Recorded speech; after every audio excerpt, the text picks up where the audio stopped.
Kolkata police কিন্তু post করেছে কসবা কাণ্ডের 12 ঘন্টার মধ্যে এফআইআর এর নাম থাকা সমস্ত অভিযুক্তদের গ্রেফতার করেছে কলকাতা পুলিশ। একই সঙ্গে তথ্য প্রমাণের ভিত্তিতে আরও একজন অভিযুক্তকে গ্রেফতার করা হয়েছে বলে কলকাতা পুলিশের পক্ষ থেকে পোস্ট দেওয়া হয়েছে।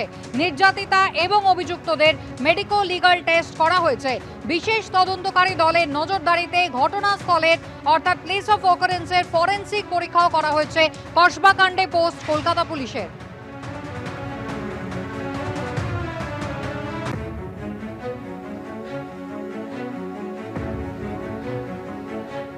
25শে June South Calcutta law college, যেখানে একজন আইনের ছাত্রীর গণধর্ষিতা হওয়ার অভিযোগ, আর সেই ঘটনায় সার্কামস্টান্সিয়াল এভিডেন্সেস শুধু নয়, একেবারে টেকনিক্যাল এভিডেন্সও কিন্তু এই নির্যাতিতার বয়ানের সঙ্গে হুবহু মিলে যাচ্ছে। পার্থপ্রতিম ঘোষ আমাদের বিস্তারিত জানাবেন। আর অন্যদিকে প্যানিক অ্যাটাক হয়েছিল সন্ধ্যে 7:30 থেকে 10:50, যখন ওই চরম নির্যাতনের ঘটনা ঘটে। সেই সময় ইনহেলার কিনে আনা হয়েছিল, জেব সেই ইনহেলার কিনে এনেছিলেন, এমনকি রিসিপ্টে ওষুধের দোকানের জেবের নামও রয়েছে।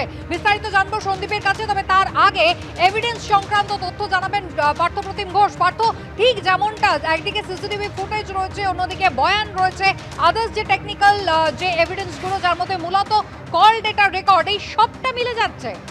একেবারে দেখো, একদিকে যেমন গোটা বিষয় অভিযোগ এবং সেই অভিযোগের পরিপ্রেক্ষিতে কিন্তু যে পারিপার্শ্বিক তথ্য প্রমাণ, ডিজিটাল এভিডেন্স, এই সবটাই কিন্তু তদন্তকারী যেটা পুলিশ সূত্রে আমি জানতে পারি সবটাই মিলে যাচ্ছে। অর্থাৎ অভিযোগকারী যে অভিযোগ করেছেন, যে বর্ণনা করেছেন, যে তার ওপরে যে নৃশংসভাবে একেবারে কলেজের মধ্যে আইন ভাঙার যে ঘটনা ঘটেছিল, সেই নির্যাতন যেটা অভিযোগ করেছেন সেটা কিন্তু মিলে যাচ্ছে। এবং সিসি ক্যামেরা ফুটেজ, প্রথমেই বলবো, প্রায় 7 ঘন্টা সিসি ক্যামেরা ফুটেজ পুলিশ খতিয়ে দেখেছে এবং সেই 7 ঘন্টা সিসি ক্যামেরা ফুটেজে যারা দেখতে পাচ্ছেন অভিযোগকারী যা যা বলেছিলেন, অর্থাৎ যে সময়গুলো উল্লেখ করেছিলেন সেই সময় অনুযায়ী দেখা যাচ্ছে তাকে কিভাবে কলেজের বাইরে বেরোতে বাধা দিচ্ছিলেন যে কলেজের এই অভিযুক্তরা। এবং সেক্ষেত্রে দেখতে পাওয়া যাচ্ছে যে কলেজের থেকে সেই অভিযোগকারী সে বেরিয়ে আসার যখন চেষ্টা করছে, মেন গেটে লাগানো যে ক্যামেরা, সেই ক্যামেরা স্পষ্ট করে দেখা যাচ্ছে তাকে দুজন, জেব এবং প্রমিত, তারা হাত ধরে টেনে কলেজের ভেতর দিকে নিয়ে যাচ্ছে। যে ভেতর দিকে যে জায়গায় কখনো তাকে দেখতে পাওয়া যাচ্ছে ইউনিয়ন রুমের দিকে নিয়ে যাচ্ছে, কখনো দেখতে পাওয়া যাচ্ছে যে একেবারে যে সেখান থেকে নিয়ে কলেজের ভেতর দিক, অর্থাৎ যে দিকটা হচ্ছে গার্ড রুম, সেই গার্ড রুমের দিকে টেনে নিয়ে যাচ্ছে। অর্থাৎ সিসি ক্যামেরা ফুটেজ থেকে কার্যত স্পষ্ট যে নির্যাতিতা যেরকমভাবে বাঁচার জন্য বারবার চেষ্টা করছিল এবং বেরিয়ে আসার চেষ্টা করছিল, কিভাবে অভিযুক্তরা তাকে বাধা দিয়েছিল, টেনে একেবারে সিসি ক্যামেরা দেখা যাচ্ছে নিয়ে যাচ্ছে বলে পুলিশ সূত্রে আমরা জানতে পারছি। অন্যদিকে কল ডেটা রেকর্ড, সেটা অত্যন্ত গুরুত্বপূর্ণ। সেই কল ডেটা রেকর্ডও কিন্তু পুলিশ মিলিয়ে দেখেছে এবং সেটাও কিন্তু একেবারে অভিযোগকারিনী যে বর্ণনা দিয়েছিল সেই বর্ণনা অনুযায়ী কিন্তু তদন্তকারীদের কাছে গোটাটা স্পষ্ট হয়েছে এবং সবটাই কিন্তু মিলে গিয়েছে বলে আমরা পুলিশ সূত্রে জানতে পারছি। একেবারেই পার্থ, তুমি আমাদের সঙ্গে থাকো, আমি সন্দীপের কাছেও যাব। তবে ইতিমধ্যেই আপনাদের জানাই যে এই নির্যাতিতার একবার নয় দুবার মেডিকো লিগ্যাল টেস্ট হয়েছে। প্রথমবার অর্থাৎ 25শে জুন যখন এই শারীরিক নির্যাতনের ঘটনা ঘটে, পরের দিন ন্যাশনাল মেডিকেলে তার প্রথম মেডিকো লিগ্যাল টেস্ট হয় এবং গত শনিবার তার দ্বিতীয় মেডিকো লিগ্যাল টেস্ট হয়। জিলাম করঞ্জাই রয়েছেন আমাদের সঙ্গে। জিলাম, দ্বিতীয় মেডিকেল রিপোর্টে কি জানা যাচ্ছে?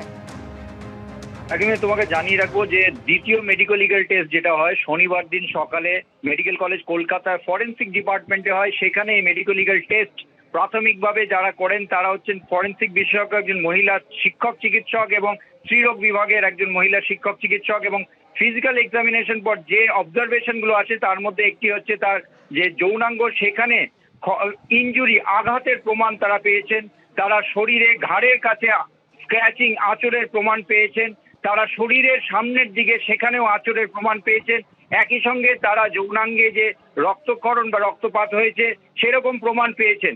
এবং ফাইনালি তারা যেটা অবজারভেশনে লিখেছেন যে একটি যৌন নিগ্রহ হয়ে থাকতে পারে তেমনই তারা ইঙ্গিত পাচ্ছেন, তবে কনক্লুসিভ প্রমাণ পাওয়া যায়নি তেমনটাই তারা লিখেছেন। এবং এর ব্যাখ্যা হিসেবে পরবর্তীকালে তারা যেটা জানিয়েছেন যে যেহেতু ঘটনার এতদিন পরে হয়েছে সেই কারণে তারা কনক্লুসিভ প্রমাণ হিসেবে সেই লেখা লিখতে পারেনি। এছাড়া তারা সোয়াব কালেক্ট করেছেন বিভিন্ন শরীরের বিভিন্ন অংশ থেকে এবং একই সঙ্গে তার যে শরীরে তার চুলের অংশ বা বিভিন্ন জায়গায় যে সোয়াব কালেকশন সেগুলোও করেছেন। আর তোমাকে জানিয়ে রাখবো প্রথম যে মেডিকেল লিগ্যাল এক্সামিনেশন যেটা বৃহস্পতিবার হয়েছিল ন্যাশনাল মেডিকেল কলেজে, সেখানে মেডিকেল লিগ্যাল এক্সামিনেশন স্ত্রীরোগ বিভাগের একজন সিনিয়র রেসিডেন্ট করেছিলেন এবং তার ক্ষেত্রেও এই যে লেখা হয়েছিল অবজারভেশনে যে যৌন নিগ্রহের প্রমাণ পাওয়া গিয়েছে এরকম স্পষ্ট না লিখলেও তারা লিখেছিল যে যৌন নিগ্রহের একটা সম্ভাবনা রয়েছে, তেমনই তারা সেই মেডিকেল লিগ্যাল এক্সামিনেশনে উল্লেখ করেছিল। এবং সেখানেও শরীরের যে ঘাড়ে যে আঘাতের চিহ্ন, স্ক্র্যাচের চিহ্ন, অ্যাব্রেশনের কথা উল্লেখ করা ছিল,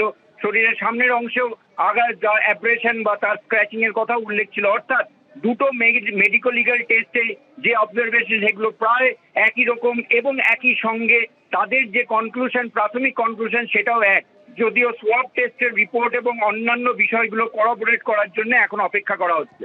জিলাম, ধন্যবাদ।